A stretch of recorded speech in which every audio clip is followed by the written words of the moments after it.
이렇게 황문병이 죽고 나자 송강은 두령들 앞에 엎드려 머리를 조아리고 말했다. 진작 죽었어야 할 이 몸에 목숨을 건져주고 이렇게 나를 위해 원수를 갚아주시니 감사하기 그지없습니다. 지금까지는 아버님의 훈계 때문에 양산박으로 들어가는 것을 고사해왔으나 이렇게 된 이상 그대들에게 신세를 지지 않을 수 없게 되었으니 어떻게 할까요? 물론 원치 않는 분이 있으시다면 저는 가지 않겠습니다. 하지만 송강이 말을 마치기도 전에 이규가 썩 나서며 함께 갑시다 라고 말했다. 그러자 모두들 생사를 함께하고 싶다며 양산박으로 가자고 하였다. 양산박으로 돌아오던 송강과 조계 일행은 황문산의 마운 김씨, 구분과 신산자 장경을 동료로 삼았다.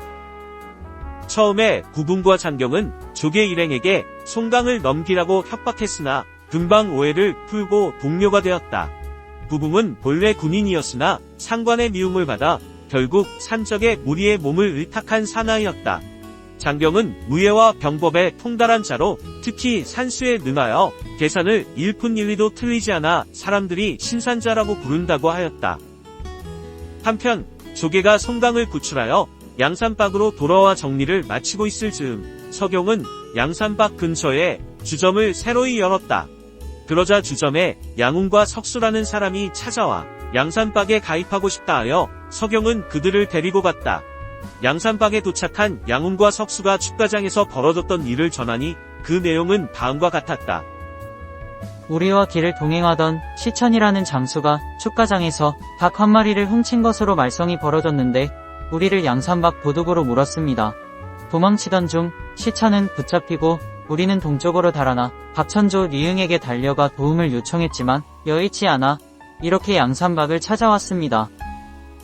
이야기를 다 듣고 난 조계는 뜻밖의 매우 화를 내며 저 두 놈의 목을 베어라 라고 하였다. 그러나 송강은 축가장 패거리들이 양산박의 호원들을 좀도둑 취급하는 것에 분노하며 양훈과 석수가 아닌 축가장을 공략할 것을 조계에게 요청했고 그는 이를 흔쾌히 받아들였다. 그리고 이응도 포섭하여 맞아들이기로 했다.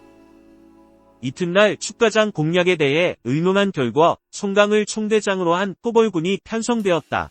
그렇게 해서 대장인 조계는 산채에 남아있기로 하고 부대를 둘로 나누어 제1부대는 송강이, 제2부대는 임충이 이끌고 축가장으로 진격해 들어갔다. 제1부대는 축가장에 먼저 도착하여 쳐들어갔으나 워낙 지형이 어지러운 탓에 적의 내복을 만나 큰 패배를 당했다.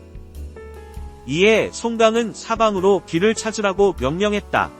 그렇게 그들은 간신히 마을 입구에 이르렀다. 그리고 다행히 임충이 이끄는 후속 부대의 도움으로 전멸은 피했으나 전투를 마치고 정리해보니 진삼산 황신의 모습이 보이질 않았다. 황신은 길을 찾아 행군하다가 갈대 숲속에서 뻗어온 두 개의 쇳갈퀴에 말의 다리가 걸려 사로잡히고 만 것이었다. 이에 송강은 부대를 재정비하여 제2부대에게 정문을 공격하게 하고 자기는 선봉대를 이끌고 뒤쪽으로 돌아가 공격했으나 방비가 탄탄하여 공략하기 힘들었다. 이때 이 30명의 기병에게 에워싸여 뛰어온 여장부가 있었으니 그녀는 바로 일장청 호삼낭이라는 이였다. 그녀는 축가장의 셋째 아들과 약혼한 사이로 가까운 시일에 결혼하게 되어 있었다. 누가 이 여자와 승부하겠나? 그러자 왕영이 호삼낭과 대적하겠다며 한 번에 사로잡을 듯한 기세로 창을 들고 마주 섰다.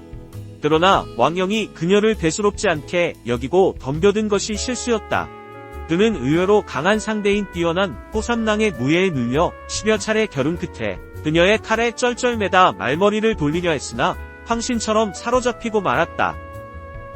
이에 왕영을 구하려고 구붕이 나서 창을 휘둘렀으나 그도 호삼낭의 적수가 되지 못했다. 구붕이 호삼낭과의 싸움에서 밀리게 되자 송강이 불안해하고 있는데 갑자기 산 아래서 뛰어나오는 무리가 있었다. 바로 진명이 이끄는 무리였다. 그러자 무술사범 난정옥이 뛰어나와 우선 대적하는 구붕을 철퇴로 후려갈겼다. 그리고 나서 난정옥은 진명과 20차례나 겨뤘으나 승부가 나지 않자 일부러 허점을 보이고 숲속으로 달아났다. 결국 진명도 이것이 난정옥의 계략인 줄 모르고 비좁다 적에게 잡히는 수모를 당하고 말았다. 그러자 송강은 간신히 빠져나온 구붕의 호위를 받으며 남쪽으로 달아났다. 도망가던 일행은 막다른 길에 몰려 사로잡힐 뻔했으나 동남쪽에서 양훈과 석수, 동북쪽에서 화영들이 각각 부대를 이끌러 뛰어와 난정욱과 대결했다. 그러다 날이 저물었으므로 송강 일행은 계속 대적하면서 달아났다. 말에 채찍을 가하면서 쏜살같이 달아났으나 어느새 오삼랑이 뒤쫓아와 송강에게 칼을 내리치려 했다. 그때 이규가 도끼를 휘두르면서 뛰어왔다. 그렇게 송강은 위기에서 벗어났으나 한 번도 아닌 두 번씩이나 크게 패한 까닭에 그날 밤 한숨도 자지 못했다. 계속되는 패배로 사기가 저하됐을 무렵 마침 양산박에서 오용이 구원병을 데리고 도착하였다. 싸움이 여의치 않아 항신, 왕영, 진명 등이 포로가 되었고 부궁은 부상을 입었으니 할 말이 없네. 무슨 낯으로 조개 형님을 만날 수 있을지. 지금까지의 상황을 전해들은 오용은 무력으로 축가장을 점령하기는 어려울 것으로 판단하고 계략으로서 점령할 것을 제안했다. 염려 마십시오. 제게 좋은 계책이 있습니다.